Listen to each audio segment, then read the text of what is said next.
the 66th convention of Neshei U'Bnais Chabad, and this is the 66th Neshei U'Bnais International Convention. I hope everyone can hear me. If not, can anyone hear me? Am I heard? Yes, you're good. Yes. Okay, great. So we're going to start with the Rebbe's Kapitel and the Rebbitzins Kapitel, and then we will have a cooking demonstration. Let's give tzedakah. I might be the only one who prepared it. Gedolei tzedakah shemekareves es hagula.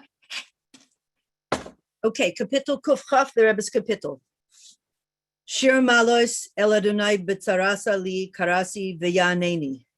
Adonai hatzila nafshi misfas sheker miloshen remia. Ma yiten lecha u'ma yosif lach loshen remia. Chitzei gibor shnunim im gachle rusamim. Oyali kigarti meshech shachanti im ole kedar. Rabas shachnala nafshi im soine shalom. Ani shalom v'chi adaber hema lemilchama. Yechi Adonenu Mareinu v'Rabbeinu Melech HaMashiach L'Olam Vad.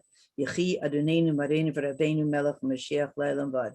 Yechi Adonenu Mareinu v'Rabbeinu Melech HaMashiach L'Olam Vad. This convention is dedicated in memory of the Kedoshim from Meron, and may we have immediately, may Hashem give us immediately the Gula Shlema and Tchias HaMesim now. Let's say the Rebbitzins Kapitel Kuf Chaf Aleph Shir Lamalos Esayinai Laharim Me'ayin Yova Ezri Me'im Adonai Oisa Shamayim Va'aretz Al Yitein Lamoit Raglecha Al Yanum Shomrecha Hine Lo Yanum V'Lo Yishan Shomer Yisrael Adonai Shomrecha Adonai Tzilcha Yad Yeminecha Yomam Hashemesh Lo Yakecha V'Yareach Balayla Adonai Yishmorcha Mikol Ra Yishmores Nafshecha Adonai Yishmor Tzeischa Uvayecha Me'ata ve'ad Eilam. And Kapitel Chaf, and especially the schus of the Chaylim from Meron, and all Chaylim, Kol Chalei Yisrael, every single Yid, everywhere should be healed. Total refuah shlema and gula shlema. Kapitel Chaf. Lam natzeach mizmor leDavid. Yan chadunai biyom tzara. Yisagev chashem Elehei Yaakov. Yishlach ezrecha mikodesh umitzion yisadeka. Yizkor kol min chaysecha v'oilascha yidash nesela. Yiten l'cha chil vavecha v'chol atzascha yamale. Neranna bishuasecha v'shem Eloheinu nidgol yumale Adonai kol mishalosecha. Ata yadaiti ki yoshi Adonai mishichoi yanei mishmei kodshoi v'gvuras yeshem yaminoi. Ele varecha ve'ele vasusim v'anachnu b'shem Adonai Eloheinu naskir. Hema karu v'nafalu v'anachnu kamnu v'nis oidad. Adonai Hoshia HaMelech Yanenu V'Yom Karenu. We will now have a very special cooking demonstration done by Mrs. Mushki Perlstein of Los Angeles, California, and her website is, I love it, it's a play on words, probably mymamenu.com, which is also probably mymamenu.com. I really love the name. They say that in the world, the way to a man's heart is through his, right, his eating, through his stomach. Hashem, in this case, is in this marriage, Hashem is the man, and we, the Jewish people, are the woman. So we, by feeding his children and creating delectable recipes and feeding his own children, this man, Hashem's recipes, this man's children, we hope that he'll be moved and satisfied and bring us the Gula Mitzvah Shlema now. Okay, Mushki Perlstein, please.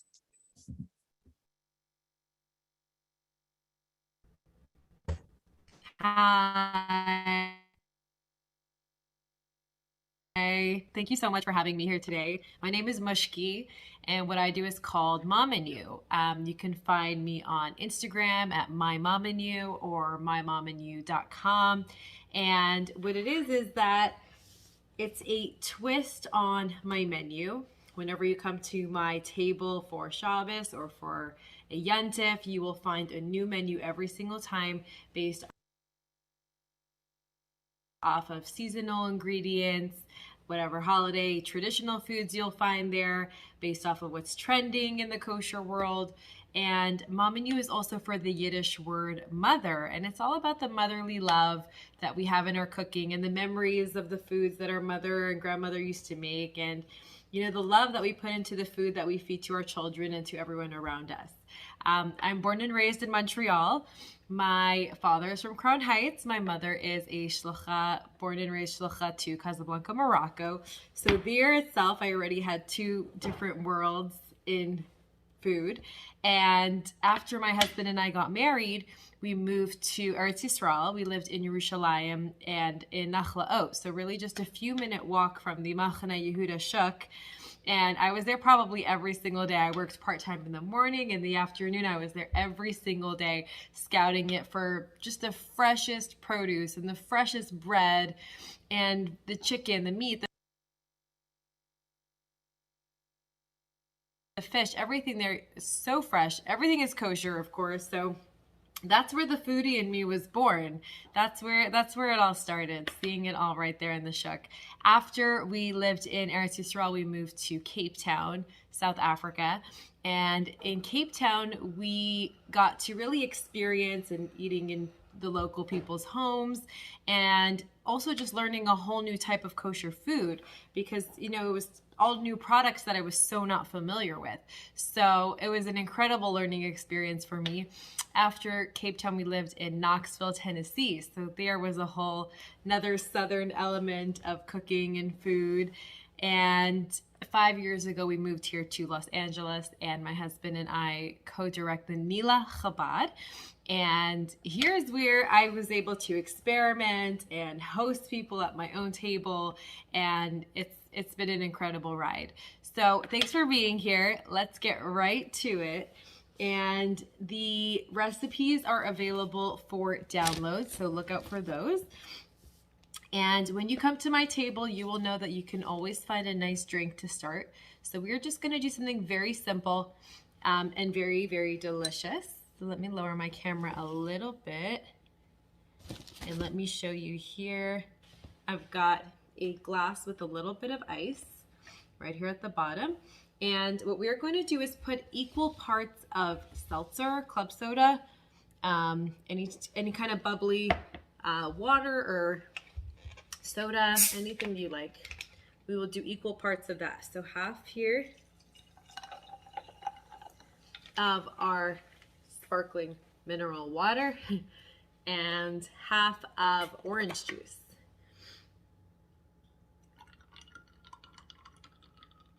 Okay, and at this point you can use any type of alcohol if you want, any vodka,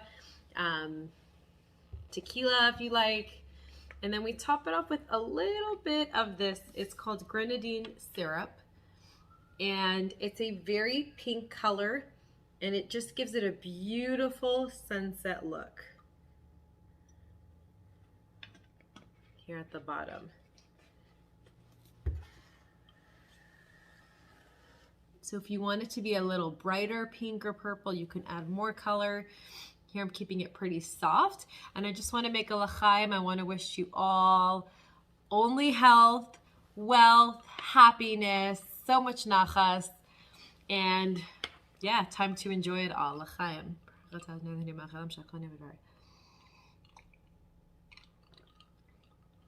It's delicious, it's fresh. You can serve it to your kids. And it's just a lot of fun. It's a nice way to kickstart a meal. Next up, we are going to be making beer bread. And beer bread is, as it says on the recipe card, it's a Mamanu favorite. It's a recipe that I've discovered a few years ago, and I've kind of tweaked it to the way I like it, the way it is today. And what's really nice is that it's a very basic loaf of bread, and it is something that you can put in whatever add-ins you like and make it your own.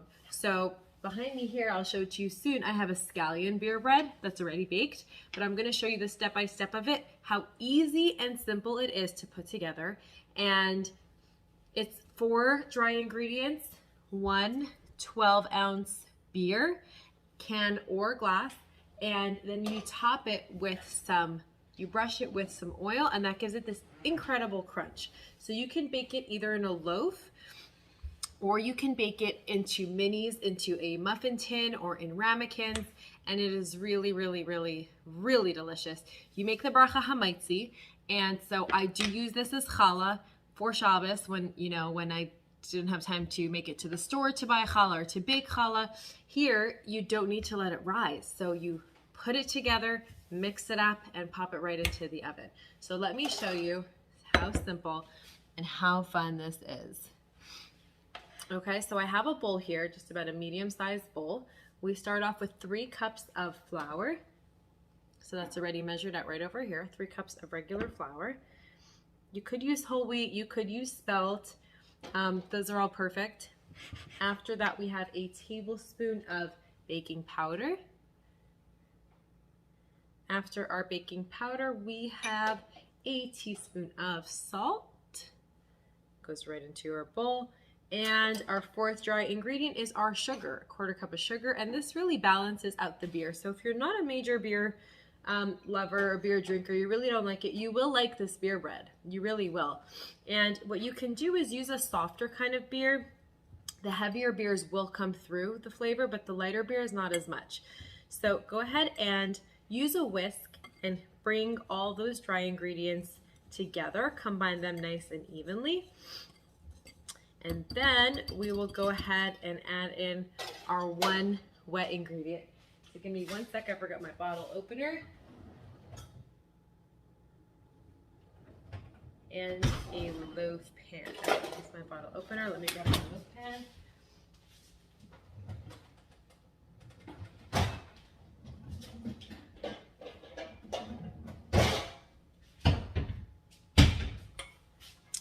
Loaf pan, just a regular classic loaf pan.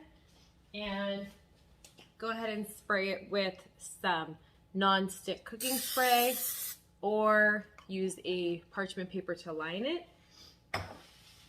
You can also use a round pan, or as I said before, the round ramekins or cupcake holders for the mini ones, and it's really, really, really good. And preheat your oven at 375 degrees so that as soon as you're done combining all the ingredients, it is ready to bake. Okay, so there my oven is starting to preheat. And give me 1 second. Okay, so here I have my dry ingredients, my 4 dry ingredients. Here I have my loaf pan. And now we go ahead and open our beer. So this is a great way to use up all that beer that's just sitting in your pantry that you haven't used in a long time. Go ahead and pour that right in. And I like to use these cans that are exactly 12 ounces, not any bigger, because it foams up like this. So it's much easier to not have to measure it and just pour the whole thing right in. Now I will just move my ring over to the other hand, and then I'll just get my hand right in here and mix it. So there's no major kneading involved. You just need to bring your dough together, that all the flour is incorporated. It's going to be a very wet dough. It's going to be a rustic looking dough, and that is the fun here of our beer bread loaf. So I'm just mixing it to really bring it all together. If you were to put in any add-ins, olives, herbs, scallions, whatever you like, that would go before you pour in the beer. So that would go in after your 4 dry ingredients, before putting in the beer. Okay, and now just keep on mixing. You can see there's still some white flour there. So I want to mix until all that flour is wet looking from the beer, and until I could kind of shape it into a ball. A loose, funny shaped ball. Okay, so mix that up. And get it off your fingers. Okay. And here we drop that right into our loaf pan. Press it down with your fingers to get it to spread to the whole bottom surface of the pan. And in the oven takes care of all the rising action. You don't need to let it rise. As soon as you put it into the pan, we do one more thing and then we bake it. So I'm just getting rid of all this stuff stuck to my fingers. And then we take 2 tablespoons of oil, or you can do melted butter for Shavuos if you want to give it milchik, like a really, really nice finish. I just do it with a pastry brush, or you can pour it right on top. And we put about 2 tablespoons, and this finishes off our loaf, gives it a magnificent crunch, and it is ready to bake. We bake So it what at did we decide? 375 Could be that there for will only 1 be hour. 10 minutes. And if you were to do the minis, it would be 35 minutes, and then kind of take it from there. Let me wash my hands real quick, and then I will show you my scallion loaf.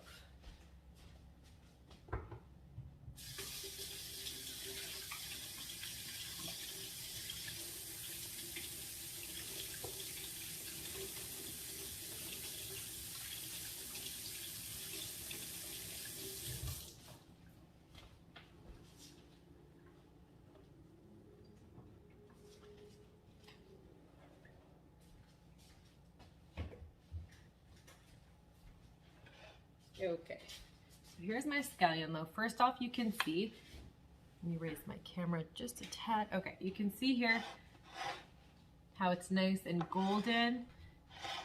All those little bits there are the scallions, and they really caramelize so nicely in the oven, and it's really, really good. The beer bread freezes really nicely, so if you ever want to make it in advance, you can go ahead and freeze it.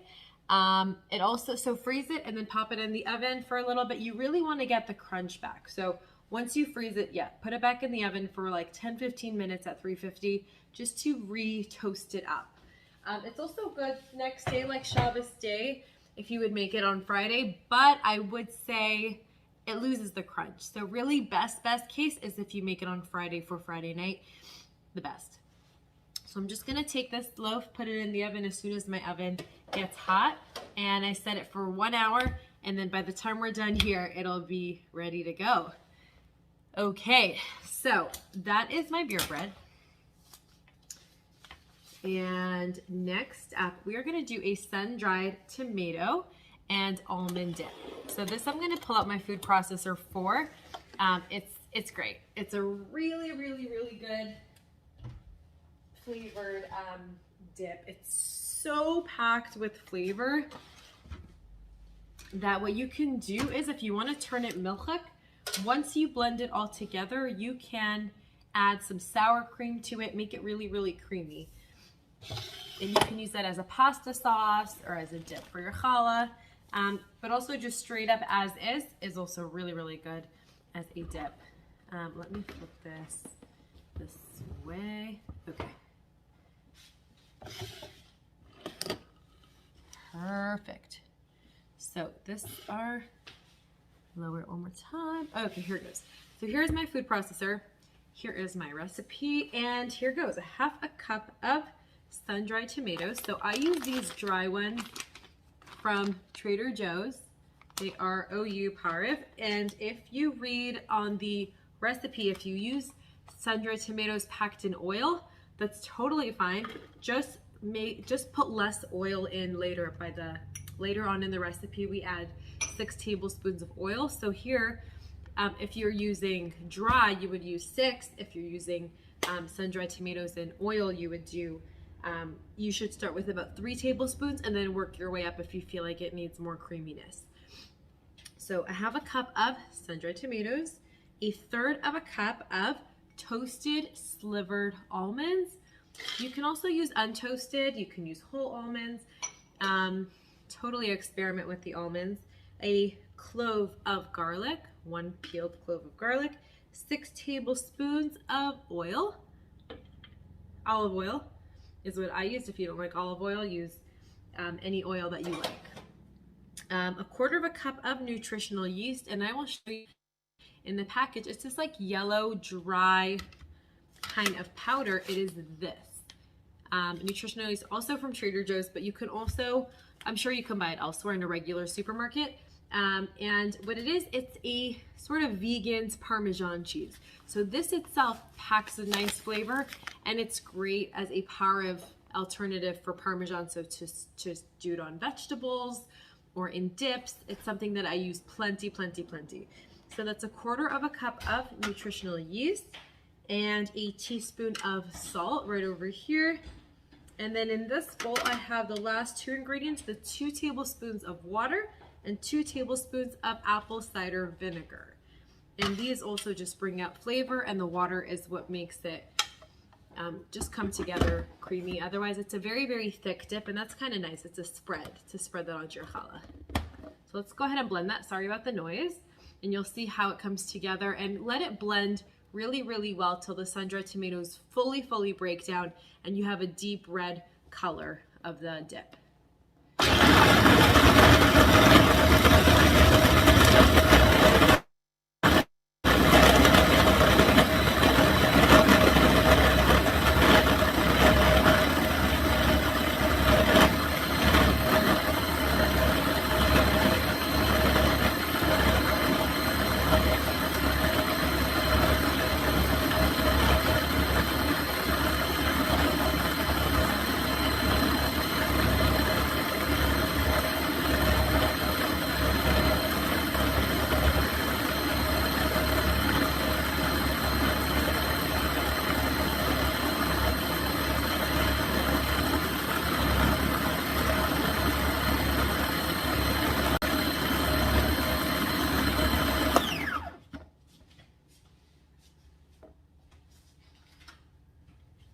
Spoon. Ideally, I would let it run a little bit longer and really scrape down all the whatever's on the edges or whatever's stuck on the bottom to really get a nice perfect blend. Here I would go a few more minutes, but you can see just it's nice and thick. It's not even falling off my spoon.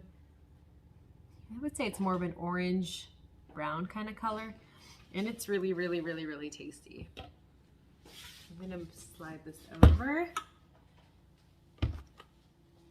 And let's get working on our salad. So we've got a pickled beet and feta cheese salad. That's my oven, singing that it's ready. So I am going to pop in my beer bread for 1 hour.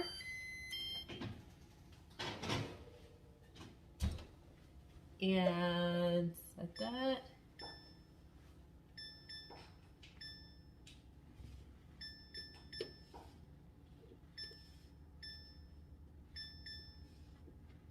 And start. Okay. Now for the salad.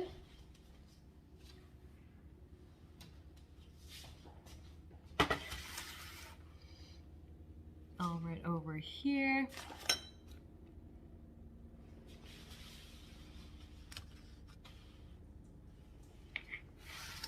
Okay, so we start off first is the pickled beets. And the pickled beets is taking about 1 or 2 beets, either just the vacuum packed kinds. Let me show you what I mean. These ones. These Geffen red beets, they are already cooked through. You would cube these up, or you can boil your beets yourself. It takes about an hour boiling in water and in a pot of water, and just make sure, put a fork through it, make sure that it cuts through, that it's fully cooked and edible. And then from there, what you would do is pickle it. So pickling beets or any vegetable is really a lot of fun. I like to do it with red onions all the time. You could do it with carrots, with radishes, with cauliflower, broccoli. Pickling is super fun, but here with the beets, you can see them here at the bottom. So on the recipe card, it says pickling the beets by dicing the cooked beet, placing it in the jar. So what I do is, instead of heating it up in a pot on the stove, I heat up just a kettle of water, and then I dissolve the sugar and the salt in boiling hot water. So that's about 2 tablespoons of sugar, 1 teaspoon of salt, and a half a cup of boiling water. I dissolve that and I put it in the jar. And then I do, if we did a half a cup of water, I'll do a half a cup of vinegar, regular white vinegar. And so those balance each other, the sugar, the salt, the water, along with the vinegar. And then I drop the beets right into that and let it pickle. Okay, so then our salad, we discard the pickling liquid and we just strain out the beets. and put that on our salad. So let's go through what we have. So here it says romaine lettuce. So use any greens that you like. I'm using here this baby bok choy. This is what I have on hand. And okay, so I have here my baby bok choy. Next up I have is the beets. So I'm going to take a slotted spoon and really just dig them out and put that over my lettuce. And they are just so flavorful. Having sat in that brine for, you could do minimum a half an hour, or you can do for days. In a mason jar or in a container, it will not go bad. And beets and feta cheese balance each other so nicely. So here we have our beets over the greens, and then we top it with a little bit of cucumber and tomatoes diced. So I'm just gonna put that right over it. And then we finish it off with these pecans. So these I have here today are sweet and spicy pecans, and they really just add a nice punch to the salad, or use any type of nuts that you like to top it. And at this point, if you were using it, you would put your feta cheese on, just crumbled feta cheese, or you can stop right here, keep it parve, and use it as is. Now for the dressing, we have 1/3 cup of oil. So I have that all right in here blended. 1/3 cup of oil, 1/3 cup of apple cider vinegar, a tablespoon of either agave, maple syrup, or sugar, any sweetener that you like, 2 teaspoons Dijon mustard, 1 garlic clove, 1 teaspoon of salt. I just do it in a container like this, use an immersion blender, blend that up, and then I just kind of drizzle this over the salad. And I like to keep it like this. I don't like to toss it. I like to see all the layers, all the beautiful layers of the salad. Let me slide this away. Perfect. Okay. So here I just kind of drizzle it over. It's liquidy enough that it really seeps through. And what's nice about this dressing is make it a few times, store it in the fridge, and use it on anything. I find that with salads in general, use what you have in the fridge. Don't go crazy to find the specific items. Salad works with everything. So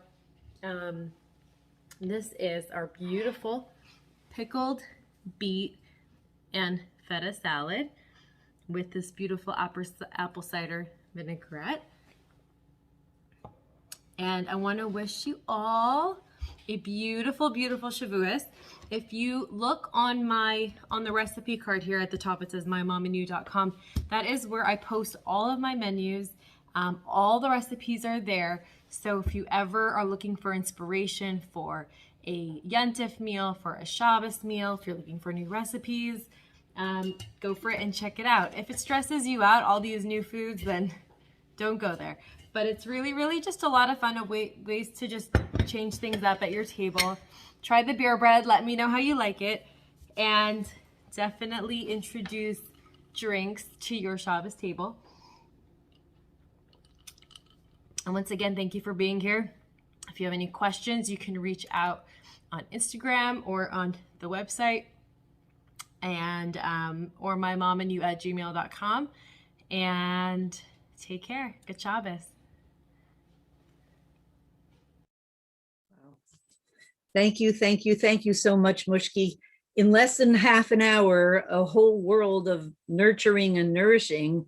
That's really pretty unbelievable. Thank you so much. And yes, we will go to mymomandyu.com and start doing some creative cooking. Thank you.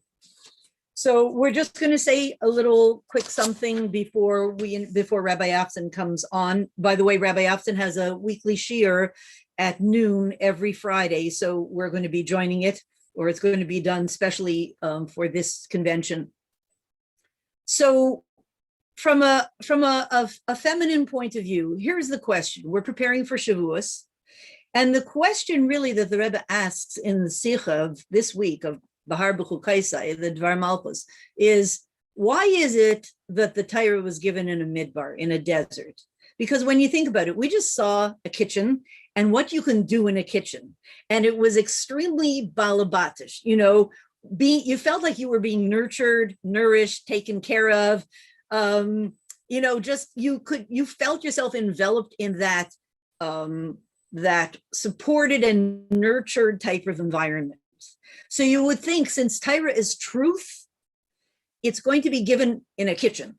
And besides which, we're the women who, it says, Bnei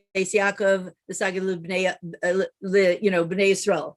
The Torah was given to us first for a whole lot of reasons.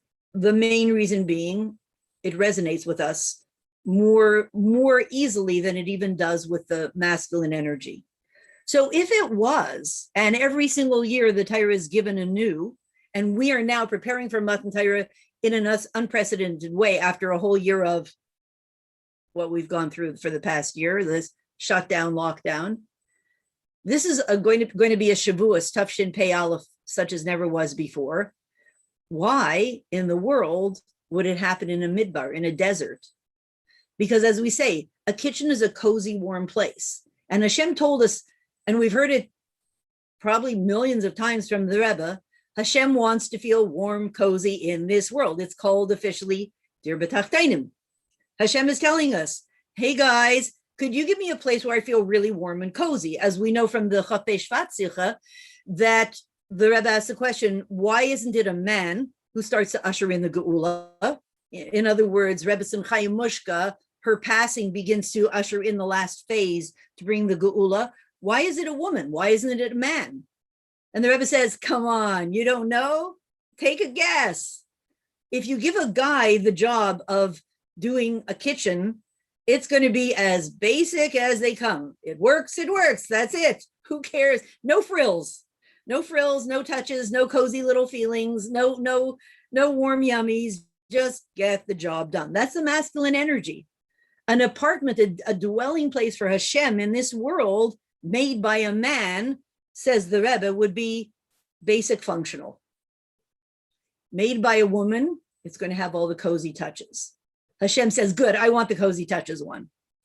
I want the warm, yummy, nurtured, nourished, yummy, dir b'tachteinim. So I want the women to do it. So then when we prepare for Matan Torah, we're about to enter a relationship with Hashem this year, such as never was before. And the oxymoron, the question is, that the Rebbe asks, why is this Torah given in the desert? And why was it and why will it be? Because it says on Rosh Chodesh Sivan, that's the day that we came to Midbar Sinai. First, you have to come to Midbar Sinai before you come to Har Sinai. So again, Hashem just give it, here, I'm sitting in a shul. Give us the Torah in a shul. Give us the Torah in a kitchen, in a home, in a Jewish home, but not a desert, because a desert it's a weird place. Nobody owns it. It's not cozy. You have to be a Bedouin. You have to be a nomad to feel cozy in a desert. It doesn't belong to anybody.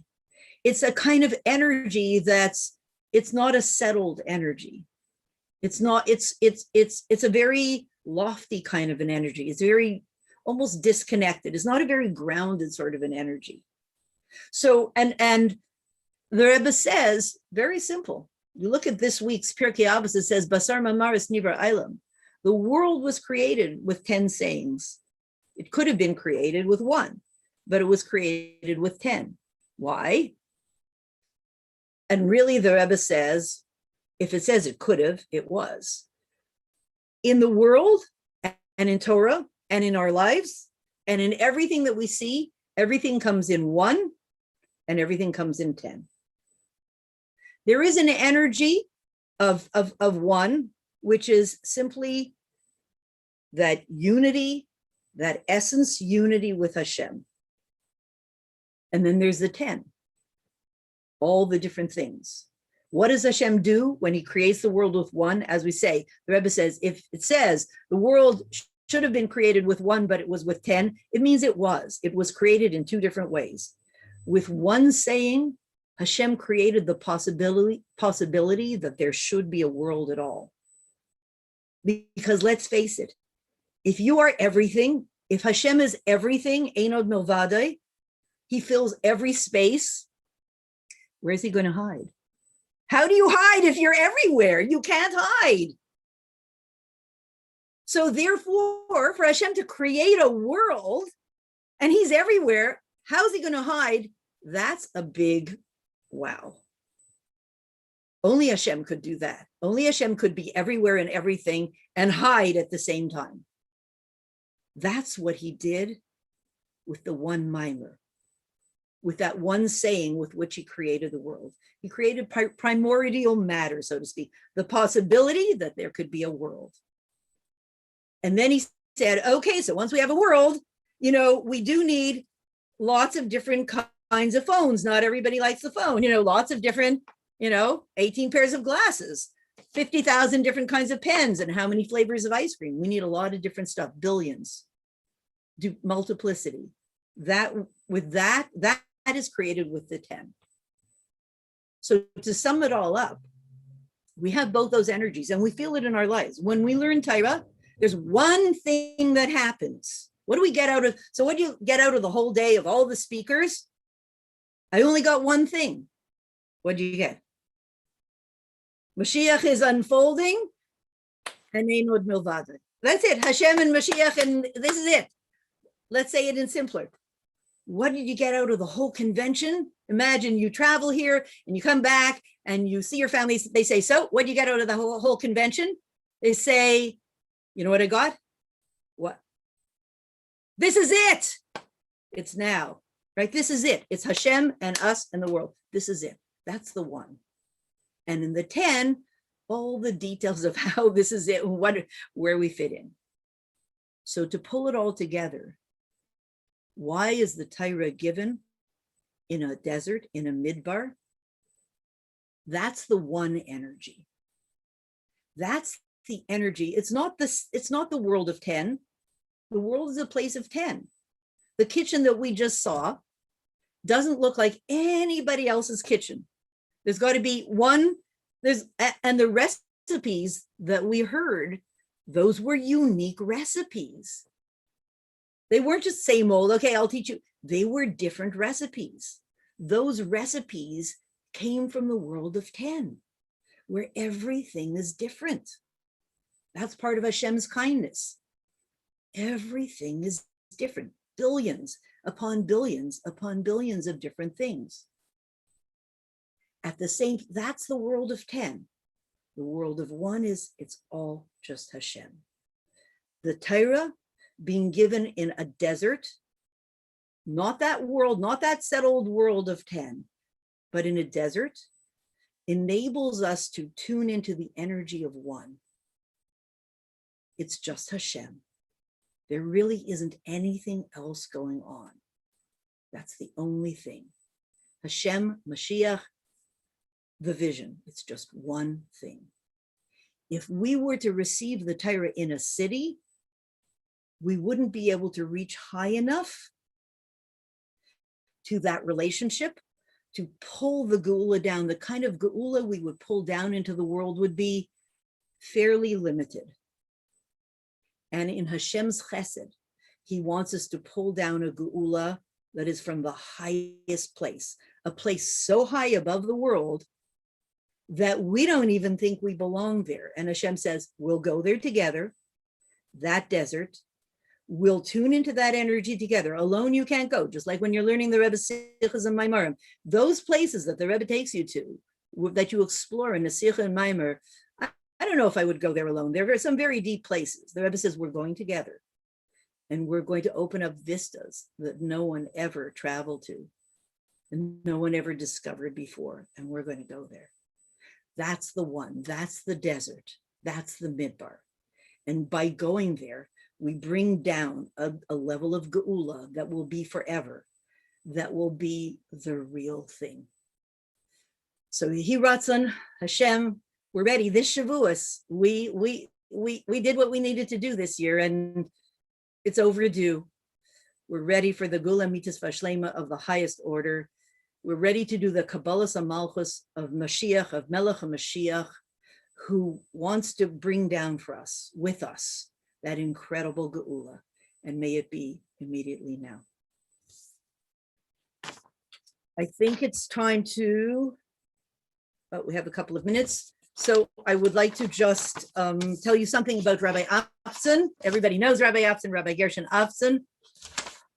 He is the Rosh Yeshiva of Rabbinical Yeshivas Lubavitch of Lubavitch in Cincinnati, Ohio.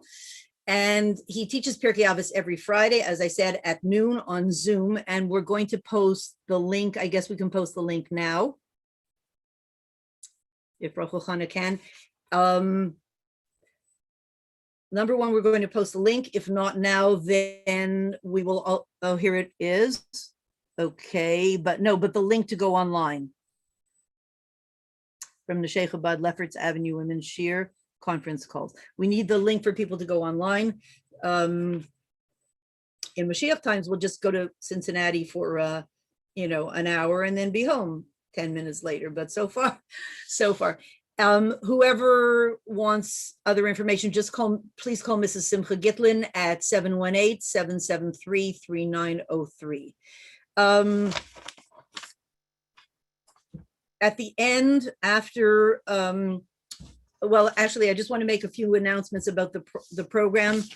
The program on Shabbos is, and I will announce after Rabbi Afton speaks, that there will be at 5 o'clock, there will be Farbrengens around the neighborhood, and especially in 770 Beis Mashiach, Mrs. Miriam Yerushalmi will speak at 5 o'clock.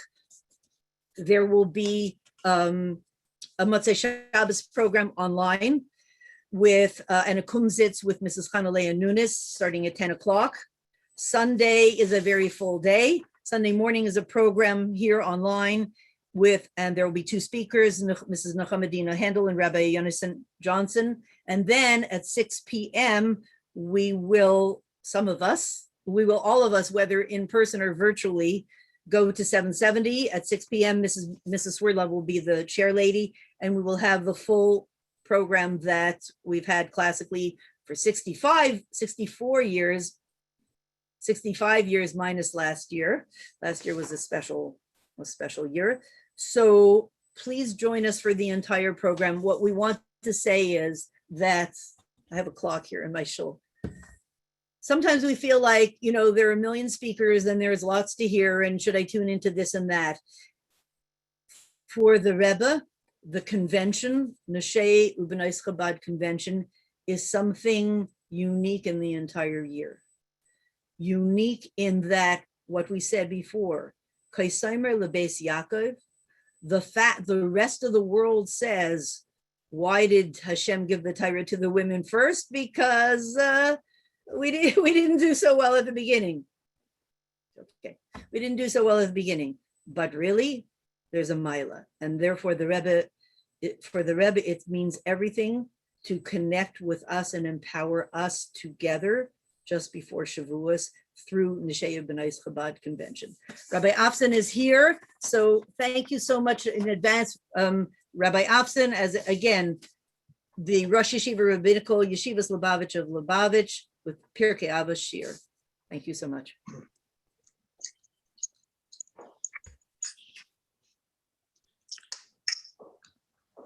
Because we called the shir for 12, so we will just do some pleasantries before the shir begins, because try to start on time and finish on time. So first of all, I want to thank each and every one of you for participating, and I want to thank the organizers for allowing me to be mishtatev in the kinos of Neshei B'nai Chabad, a kinos that the Rebbe himself is mishtatev. So therefore, it's a tremendous chus, privilege, and pleasure to be mishtatev. Baruch Hashem, everything has an advantage to it. In the pre-corona era, the idea of having shiurim over Zoom, which anyone from their home can participate in, wasn't part of our normal existence. But when the yeshiva went on Zoom for 7 weeks last year, so we started giving the Pirkei Avos shir. I've been giving a Pirkei Avos shir for many years, but it was only on Shabbos to the Bochrim. Hence, it wasn't recorded and it wasn't open to the public.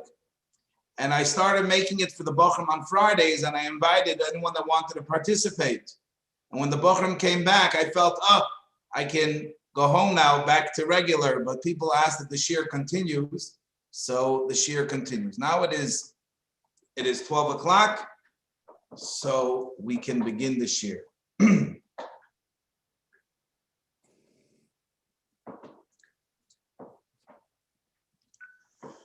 So first of all, welcome everybody to the weekly shir in Pirkei Avos. Why we join together every week is very, very simple. Because we know that there is a minig in Klal Yisrael to read and learn the Pirkei Avos every week, at least from Pesach to Shavuos. The Rebbe, especially in the later years, had a very personal request that he asked everyone to learn at least one of the Mishnayos of the Perek, Be'iyun, learn it in depth. Be'iyun doesn't just mean intellectually in depth. It also means to take it personal, to bring it into your life. There are so many different biurim on Pirkei Avos. Pirkei Avos is unique that it's the only Masechta in Mishnayos that it's dedicated for Hasidim. Like the Gemara says, anyone that wants to be a Chassid should learn Pirkei Avos, because Pirkei Avos are not sayings of halacha, what to do. For that you have Shulchan Aruch. For that you have other svarim to teach you what to do. In Pirkei Avos, we answer the why we do it. In Pirkei Avos, we're inspired to go beyond the letter of the law. Lifnim mishuras hadin.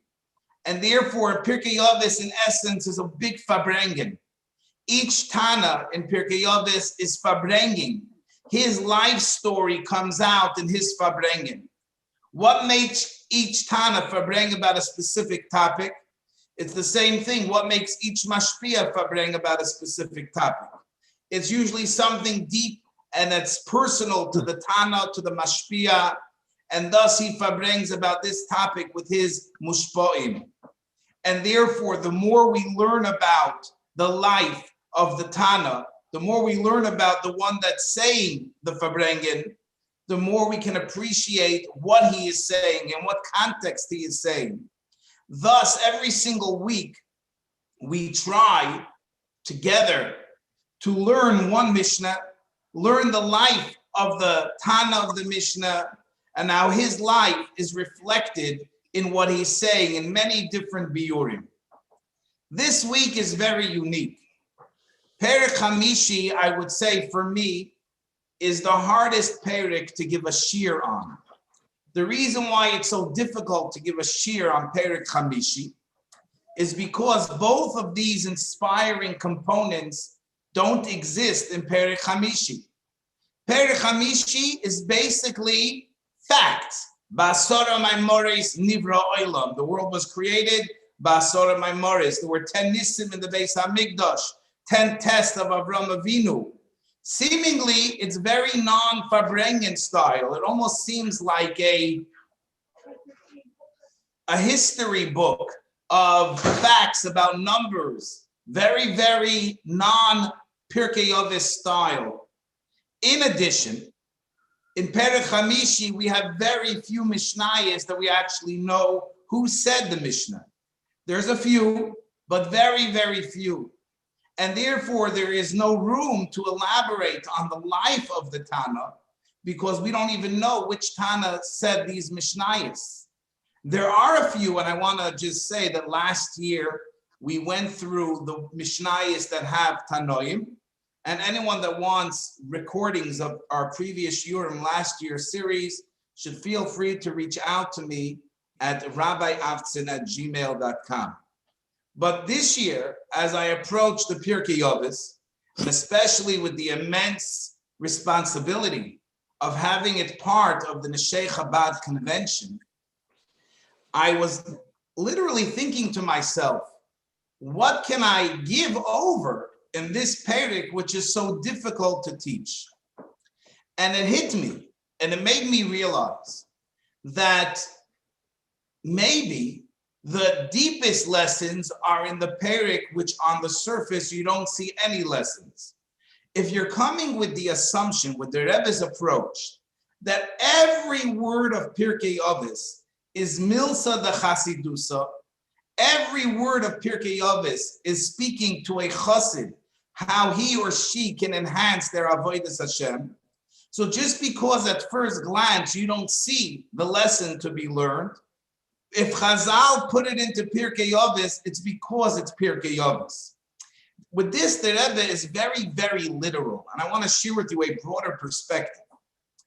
Rashi writes in his beginning of his Pirush on Chumash, Ani loy basi el lefaresh pshutei shel mikra. I came to explain pshutei shel mikra. The Rambam, when he starts his Pirush, the Yad HaChazaka, the Rambam says, everything I write is sefer halachos. Everyone until the Rebbe understood these statements to mean that in general, the Rashi is speaking pshutei shel mikra. But what if when Rashi brings a medrash, and Rashi brings something which is not simple? There Rashi is going out of his cloud that he set up. The same thing is with the Rambam. The Rambam is a sefer of halachos, but the Rambam will tell us interesting non-halachic facts. For example, that there were 9 pares adumais and the 10th Mashiach will make. Seemingly that's not negeya to halacha. Most people will say, yeah, in general, the Rambam is a sefer halacha, but there are a few exceptions where the Rambam is talking as a mashpia, where the Rambam is talking as a nosi b'Yisrael. You don't have to take every word of the Rambam and apply it and try to ask yourself, what's the halacha? And the same would be if you follow this approach. When you come to Pirkei Avos, you can say, listen, 4 prakim, the first 4 prakim are real Fabrengens. That's the real Chasidus. The 5th perek is just more general information. Don't take the Gemara by its word that everything in Pirkei Avos is milsa the Chasidusa. However, the Rebbe gives us a paradigm shift on that entire approach. Anyone that opened any of the Rashi Sichos knows one thing, that it's not 70% Pshutei Shel Mikra, it's not 90% Pshutei Shel Mikra, it's 100% Pshutei Shel Mikra. If so, and Rashi brings a medrash that doesn't seem to apply to the Pshat, break your head and figure out how it does. And the Rebbe shows us how, but it's not 90%, it's 100%. We all know the cloud that 99% kosher is 100% treif, 100% puzzle. You don't want a mezuzah that's 99% kosher. Rashi is 100% pshutei shel mikra. That's just the way it is. The same thing is true with the Rambam. The Rambam, the Rebbe, gives us tremendous insight how every word of halacha in the Rambam, even if it doesn't seem to apply to halacha, is included in the Rambam's vision of Sefer Halachos Halachos. Otherwise, it would not be in the Sefer Yad HaChazaka. And the same thing is true, and it's important to understand in regards to Pirkei Avos. There is no such thing that there's a Mishnah in Pirkei Avos that's just interesting information. You know, you have these fun facts, not really negeya to anything. That's not how it works with Pirkei Avos. There's no Judaism fun facts that the Tana just put into Masechta Pirkei Avos. If it's in Pirkei Avos, there is a tremendous lesson to be taken. Now, what happens if we find a Mishnah that seems to have no practical application? There's no Chasidus inside. Well, guess what? Work harder, figure it out, learn the Mefarshim, take it deeper. It's going to be there 100% of the time. Everything in Pirkei Avos is going to be there to teach you a lesson in Milsa the Chasidusa. Now, we are gathered by a convention of Nesheyu B'nois Chabad. The Nesheyu B'nois Chabad are the front runners and the leaders of Klal Yisrael in bringing us to the Geula. The same way by Yetzias Mitzrayim, it was the women. Hey, they understood first. They led the way. It was b'schus of the emunah of the Noshim Tzidkonius. The same thing is true in our generation. The women are the ones that are leading the way to the Geula. And therefore, when I was thinking to myself, what message, what Mishnah can I speak and have the honor and privilege to speak to the Nesheyu B'nois Chabad? By me, it was clear that I would have to find a Mishnah that's associated with the Geula. That has to be the topic, because we are single-minded, we are one-track minded in the Geula mentality. And therefore, everything that we live with is to bring Moshiach. So I said, I have to look in this Perek. Eibishter, show me a Mishnah that gives us Geula perspective. Show me a Mishnah that can transform our whole understanding of Golos to Geula, that this Nesheu B'nois Chabad convention should truly be a convention of Kabbalah's Pnei Mashiach Tzidkenu. So I learned one Mishnah and the second Mishnah, and all of a sudden I came to Mishnah Tes, and I stopped.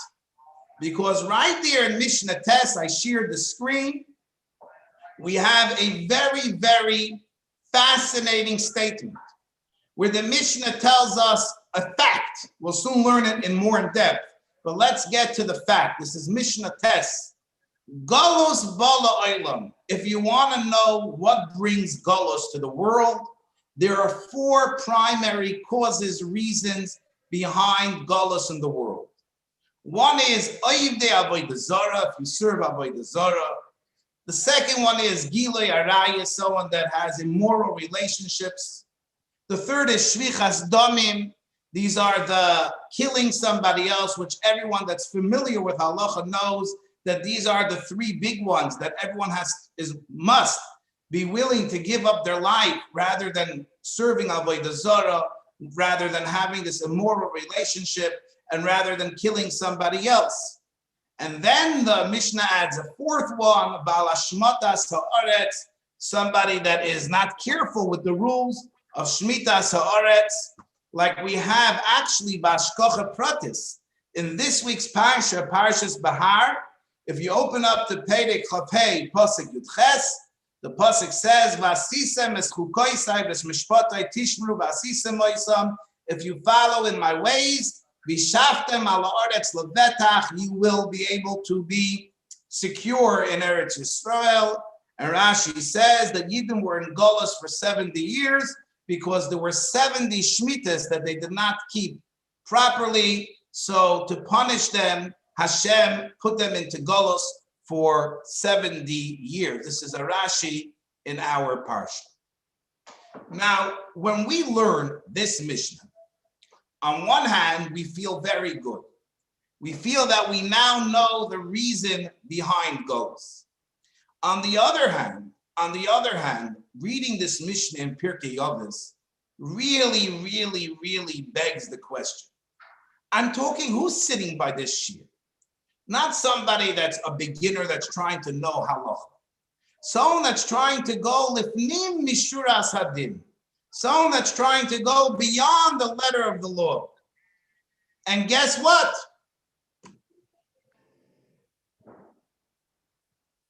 Guess what?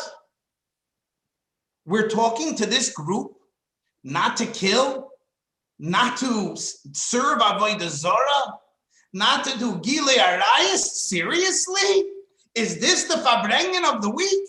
I want everyone in the Nesheu B'nois Chabad. You all want to bring Moshiach? Yes. Okay, I want you all to take it very serious, because I'm going to tell you the source of Golos. You really want to get rid of Golos? Yes. You really want to bring the Geula? Absolutely. Okay, I want each and every one of you to go home and discuss with your families that you're going to make a hachlata, not to do Avodah Zarah, and you're not going to kill anybody, and you're not going to do Gilui Arayis. Really? Like, is that something which we should even speak about? Is there anyone in this group that even thought Chas v'Shalom to kill anybody? Is there anyone here that thought to do Gilui Arayis, Avodah Zarah? Are we living in Eretz Yisrael that we're worried about Shmitas Haaretz? How are we supposed to approach such a Mishnah in general? And why is this Mishnah in Pirkei Avos? Who is it talking to? I saw this Mishnah and I wondered that question. And then I opened up the Biyurim of the Rebbe to Pirkei Avos. And they said, if you want to understand this Mishnah, look in a certain Farbrengen, which is the Farbrengen of Balak Tavshin Mem Dalit.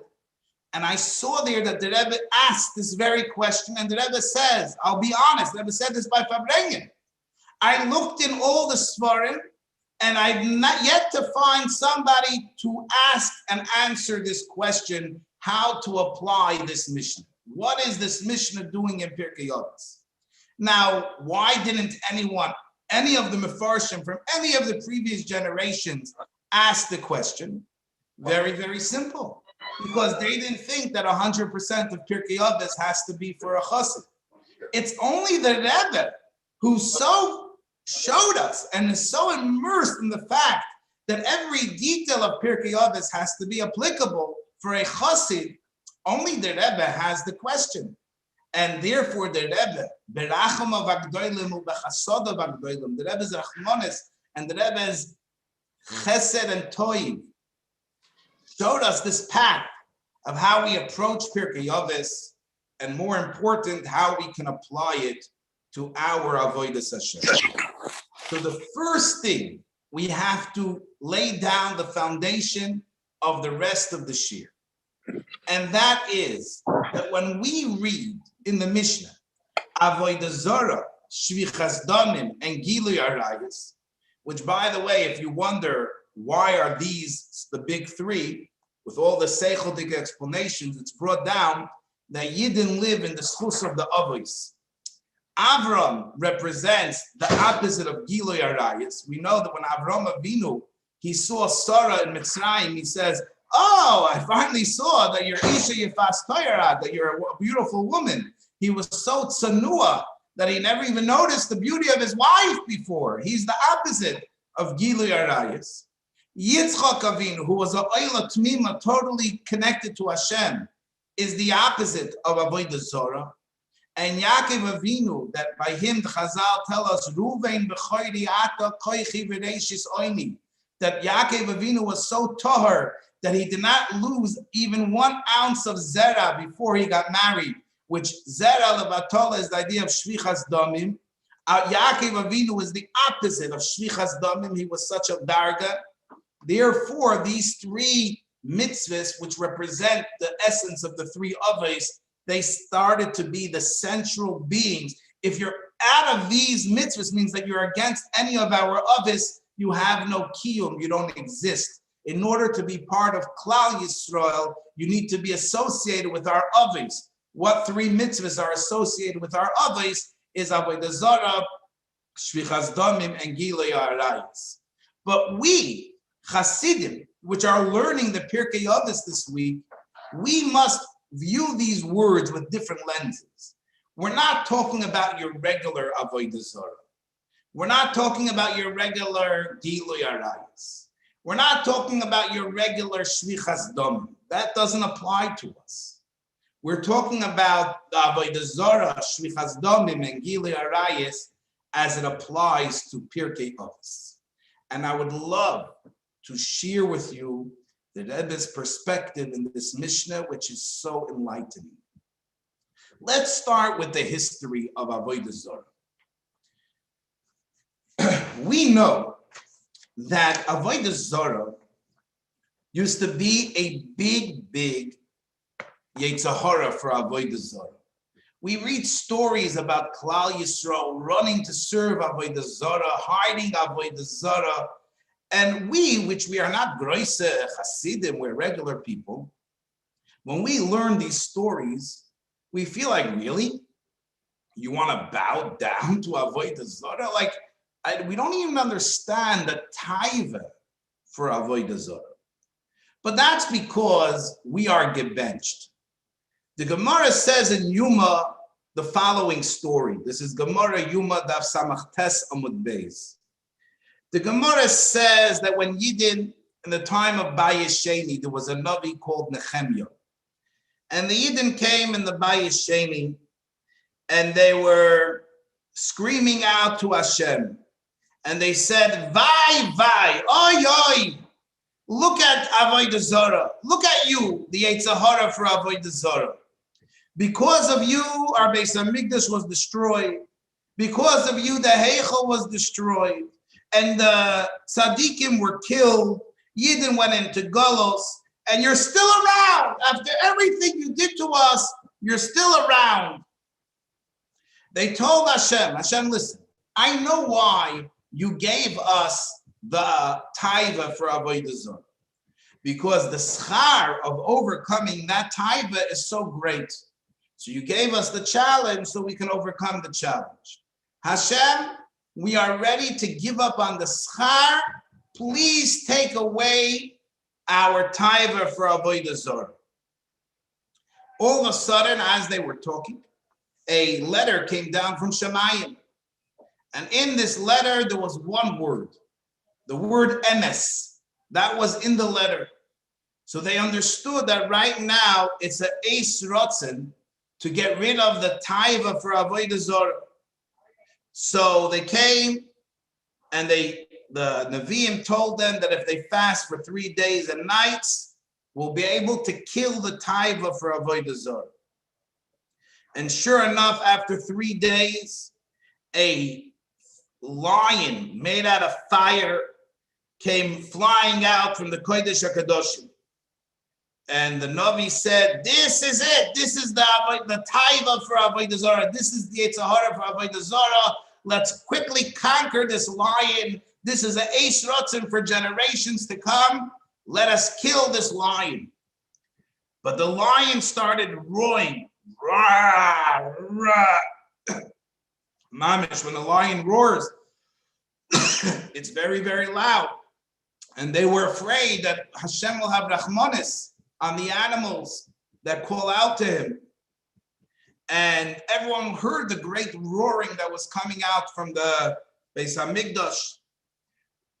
So the Navi said, let's take a steel box because sound doesn't go through steel. And we're going to put the Yetzer Hara in this steel box, cover it up, throw it out, and it's going to be gone forever. Sink wherever they're going to do with it. They're going to sink away this Avodah Zarah. And Baruch Hashem, from then on, Klal Yisrael, each and every one of us today, we became potter from the taiva for Avodah Zarah.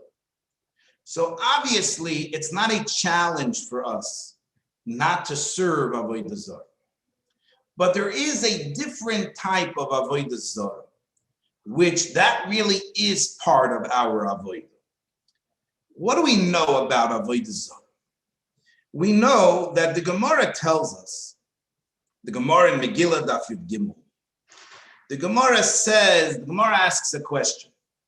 We know that Mordechai HaYehudi, he was from Shevet Binyamin.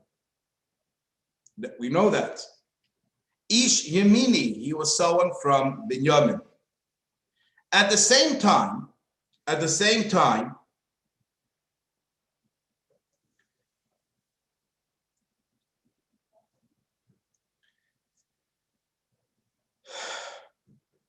we know that the Torah, the Megillah, calls him Ish Yehudi, Haya B'Shushan Abira. Was he from Binyamin, or was he Ish Yehudi? Who is he? Who is he? So the Gemara says, obviously, Mordechai was from Shevet Binyamin. Why was he called Ish Yehudi? Because he was koifer b'avodah zarah. Anyone that's koifer b'avodah zarah is called a Yehudi. To get this special dargah to be a Yehudi, you have to be koifer b'avodah zarah. That is what the Gemara says. And let me ask you the question. Is it such a dargah to be koifer b'avodah zarah? Like, that is so difficult? To be an Ish Yehudi? To be koifer b'avodah zarah? Why are we making such a tzimis? Why are we making such a big deal about Mordechai HaTzadik? The Mordechai was koifer b'avodah zarah. I mean, me and you were also koifer b'avodah zarah. So the simple answer is that Mordechai lived before this taiva for avodah zarah was taken away, that we just read about in the Gemara. And therefore, in his time, the taiva for avodah zarah was stronger. So he was koifer b'avodah zarah. But there must be something that's much deeper. And Chassidus tells us that we have to open up our eyes to a new type of avodah zarah. What does it mean, a new type of avodah zarah? What does that even mean? So let me tell you another Gemara, a very important Gemara, an interesting story, a sad story, but it's an interesting story. This is in Gemara Baba Basra Daf Kuf Yud Amud Aleph. The Gemara tells us, everyone here is familiar with the Pesel Micha. The Pesel Micha was a big avodah zarah shevet done that they established like a place that people serve avodah zarah against the Beis Hamikdash, against Hashem. Now, one of the priests, one of the kohanim of this avodah zarah was Yonasan. And the Gemara says that the Yidden approached this Yonasan and they asked him a very simple question. What was the question that they asked? This Yonasan was a descendant of Moshe Rabbeinu. He was a descendant of Moshe Rabbeinu. Listen to what they asked him. Moshe, who was obviously so devoted to Hashem, Moshe was the one between you and me that he gave over the Aseres HaDibros. I mean, we don't have to go into the gadlus of Moshe Rabbeinu. How is it that his descendant is serving avodah zarah? The Gemara says that Tasekoyin la'avodah zarah, the Einokol of Moshe Rabbeinu should be a priest, should be a servant of avodah zarah. Doesn't make any sense. It doesn't begin to make sense. Good. So listen to what this Yonasan answered. Yonasan said that when I was growing up, I heard an expression from my father in the name of his father, which this itself goes to show us how important it is that we are clear with our children what we mean by our expressions. Because many times, in order to bring out a point, we go to the extreme of an expression. But without clarifying it, the next generation doesn't realize that we are just making a point, and it takes it very literal. But listen to what he was brought up in his house, in the Einaklach of Moshe Rabbeinu. Listen to these words. Kach mikubalani mi beis avi avi.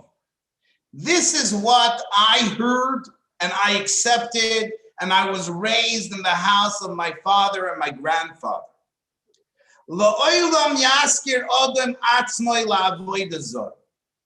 It's much better that a person should rent himself out. In other words, get work and get paid and serve avodah zarah. A person should never have to rely on other people's tzedakah. If you have the ability to make a parnasa, it is absolutely wrong to rely on other people's handouts. Tzedakah are for those that can't afford, those that can't make a living. If you can make your own parnasa, do it. And his Zayda told him, better you should be maskir atzimcha, better you should rent yourself out, get a job in avodah zarah, than get public assistance from tzedakah. So he said, I don't believe in the avodah zarah, but I do believe in supporting my family.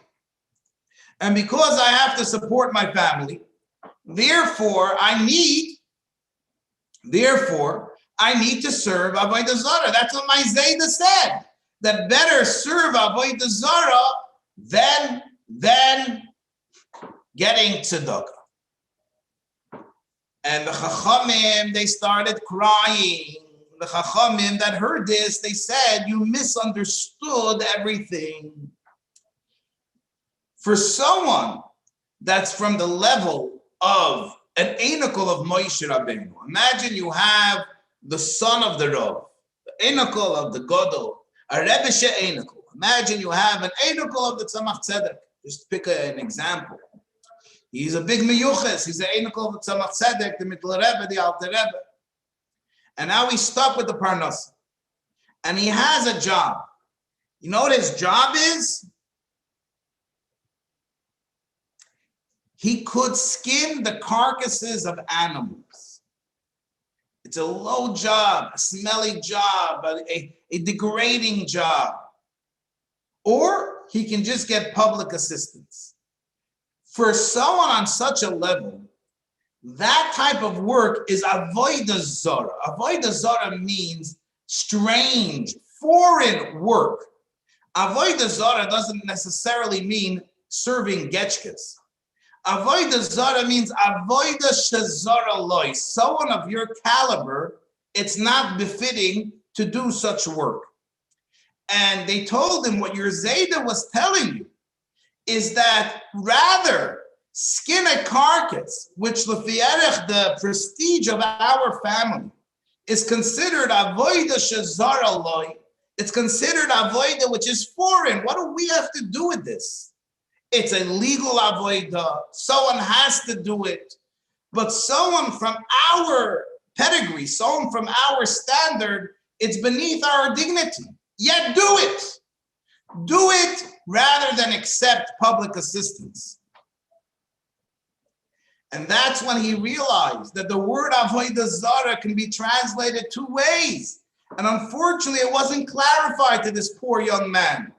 He thought avodah zara meant literally go serve avodah zara chas v'shalom hoya loisiya.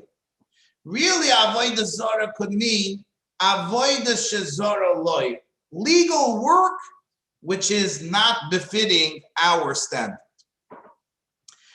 This line, avodah shezara loy, is a line that the Rebbe incorporates so many times into the avodah of Mordechai HaYehudi. Let's go back to Mordechai. What happened? Everyone says that Mordechai was fighting with the rest of the Yidden. They wanted to go to the meal of Achashverosh and he didn't. Most people say, what was the reason? He said the meal wasn't kosher and they said they don't care. But we all know that what was the real discussion? The meal was 100% kosher. Therefore, if you open up the Shulchan Aruch, there's nothing wrong with going there. But Mordechai understood that Epes does nicht, it's not our level. It's not just because it's mutter, it's still for us, usher. It's a goyshe kashrus. Yeah, it has a full hechsher, but it's a goyshe atmosphere. It's the Suda of Achashverosh. It's for us, avodah zara. So when it says that Mordechai was kofer b'avodah zara, it doesn't just mean, oh, he didn't serve avodah zara. Avodah zara means that he understood that there's a concept of even something which is mutter, even something which is permissible, but lefi erech, the level that we're supposed to be on, it's zara, it's foreign, it's strange. It's not in the derech of Hashem. It's a goyish derech. It has a hechsher. It's 100% mutter. In other words, while the rest of the world approaches Olam Hazeh and says, I can do it until I see an Isser, in Hasidus we approach it the other way. We have nothing to do with the Welt unless we're told otherwise. Just because you're allowed to doesn't mean you should. The famous Vart of Hasidim that's brought down in the Ayoim Yoim, that Hasidim are Rishonim Hayu Oyim, that the older Hasidim used to say, was men terminate. What you're not allowed to do, you're not allowed to do. Was men meg, and what you're allowed to do, darf men oichenit. You don't have to do it. In other words, a true chassid understands that avodah zara doesn't just mean the isser of avodah zara. We're talking about the hashkafa of avodah zara. Avodah shezara loy, an avodah which is not fitting. It's foreign for the view of a chassid. For a chassid, this is a foreign avodah. It looks good, it has a hechsher, but it's sapasnish for us. This is not in our hashkafa. This is not the way we go about our hanhag. And in that farbrengen, I want to share with you. The Rebbe gave two practical examples. Two practical examples.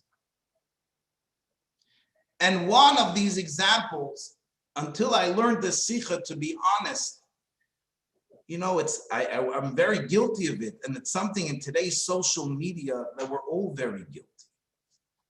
And that is, for most of us, how do we start our day? We start our day, we wake up,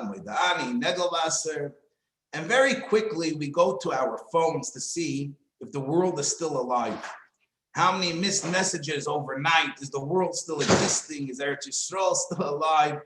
Checking our messages, we check our emails, we take care of now we can breathe. And now we can approach our day.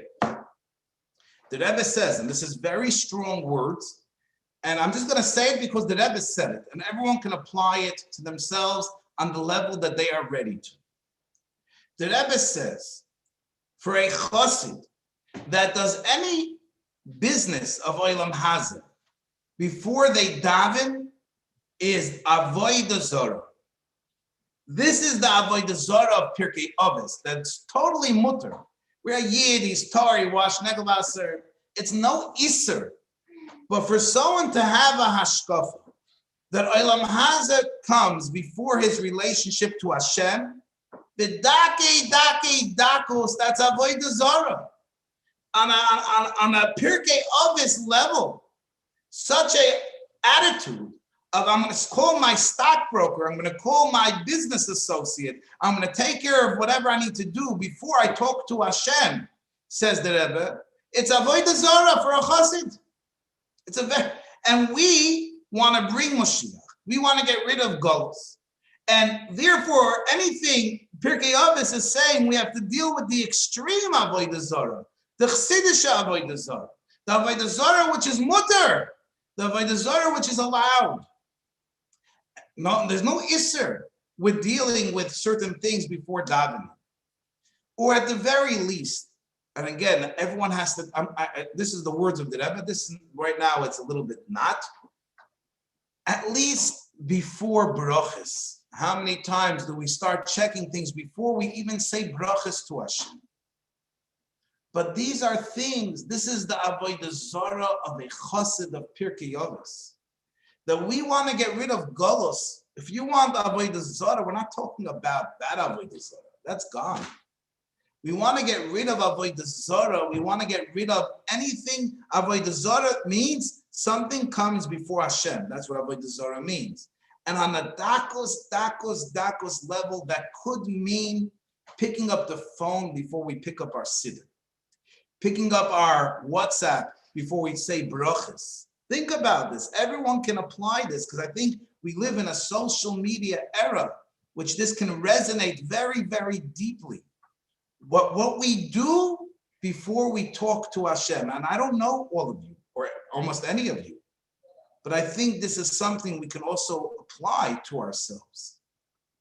Another example that Rebbe brings by that Farbrengen is the idea of eating something, not l'shem taiva, but not l'shem shamayim either, just stam. The Rebbe says, eating and drinking stam. Stam is okay, not cholav stam chas v'sholem, but stam is okay. You're not eating it for taivas, you're just eating and drinking, talking. But if it's not l'shem shamayim, so it's a shtikla avodah zarah, means that the Eibishter is not felt in that eating and drinking. The Rebbe says, however, if you're sitting and you say l'chaim, in other words, it's part of a farbrengen, you turn every suda into a farbrengen. So then it's all l'shem shamayim. The point is that in the chassid's Pirkei Avos chassid, there's not one part of our life that's not under the Eibishter first mentality. You know, we've been hearing for years about America first. We as a chassid has to be Hashem first. Anything that interferes with that, even if it has a hechsher. And how many times do we hear from someone, you Lubavitchers are crazy. Where does it say you're not allowed to do this? Who said you're not allowed? It's a pastish. I just don't feel like I'm bringing Mashiach and I'm sitting in in a sports stadium. Is it osir? It's osir, but as far as tam hatos. We have to learn to elevate our standards. That is the first idea of avodah zarah. Now let's go to Gilui Arayis. Gilui Arayis are the immoral relationships. At that time, it seems that there was a big controversy. And of course, we can apply it in our life. And the controversy was regarding Koil Isha. Now, everybody knows Koil Be'isha Erva, that a man is not allowed to hear a woman sing. Now, what about a tape of a woman singing, or a video or recording of a woman singing? What is the halachic standard? What is the halachic rule in regard to Koil Isha when it comes to recorded music of a woman? Now, the Rebbe said by that Fabrin that I am sure that there will be certain Rabbonim that will find you a heter why it's permissible. For example, the same way you're not allowed to hear the Megillah through a tape because it's not a real koil. You can't hear shofar through a tape. It's muktzah, but in other words, you can't hear because a tape is not a real koil. So they will tell you that you can't hear music through a tape is not koil. But the Rebbe says, really? It could be mutter. But for a chassid that's learning Pirkei Avos, he shouldn't even go to a rav with such a question. It's Gilui Arayis. In other words, on a Pirkei Avos level, why are we even having this discussion? We're looking for a heter around it.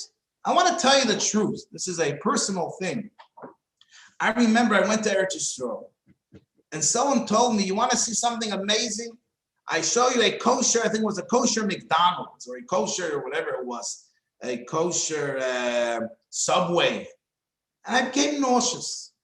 I said, this is what we are as Yidden, that we really love to eat McDonald's. We finally have a way to make it kosher. I can't even see myself walking into a kosher McDonald's. Mostik.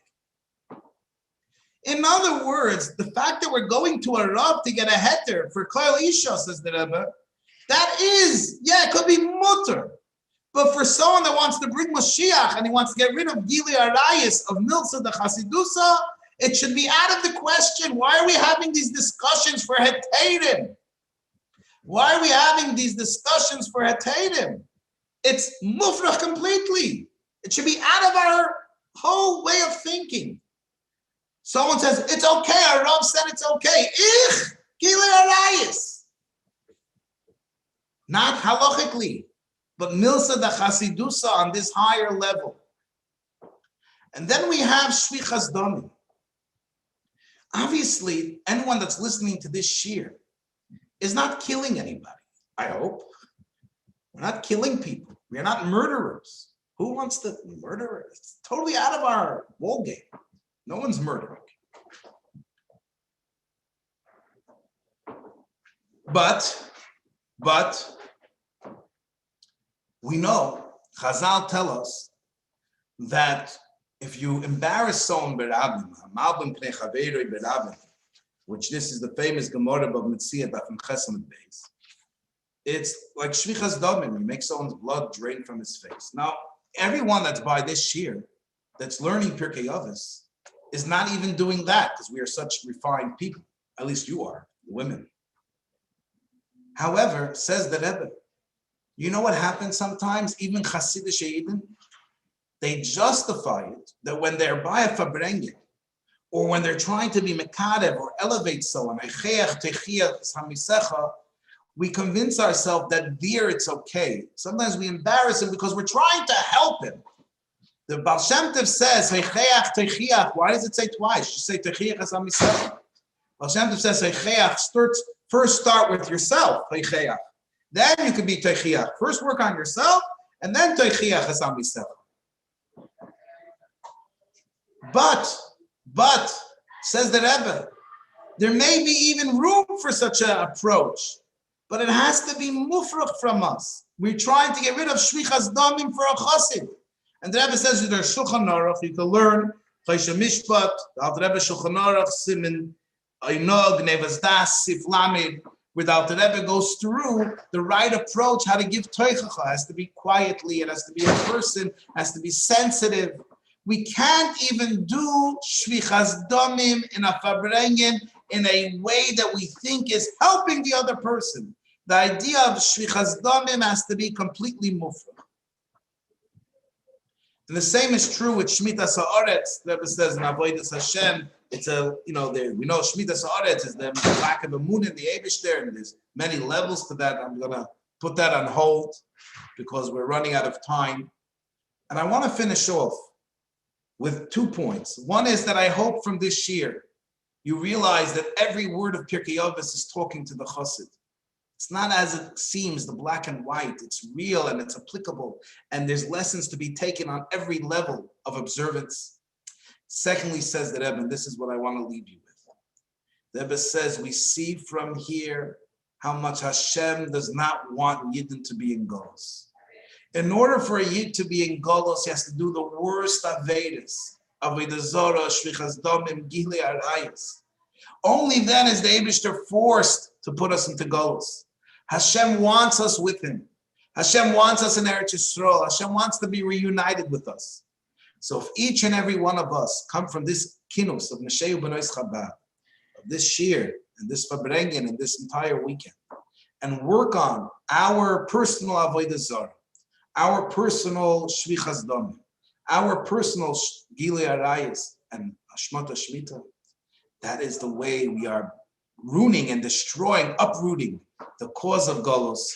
And we should be Zoiche, Goring, Gichin to these Galos of the Rebbe, Melech HaMoshiach, Melech B'Yofyei Sechzena Einenu, Tekef U'Miyad Mamish. Thank you so much for the schus to participate with you today.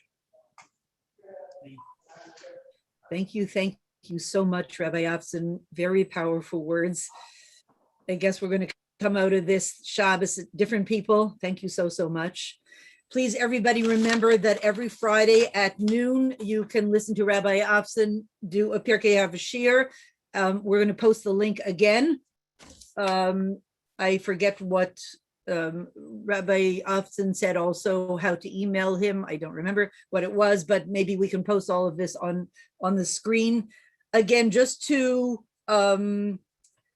announce tomorrow's program at 5 p.m. Of course, there's davening at Tilleman, davening in 770, and then Tzipora Vogel, Mrs. Tzipora Vogel will speak at 12:30.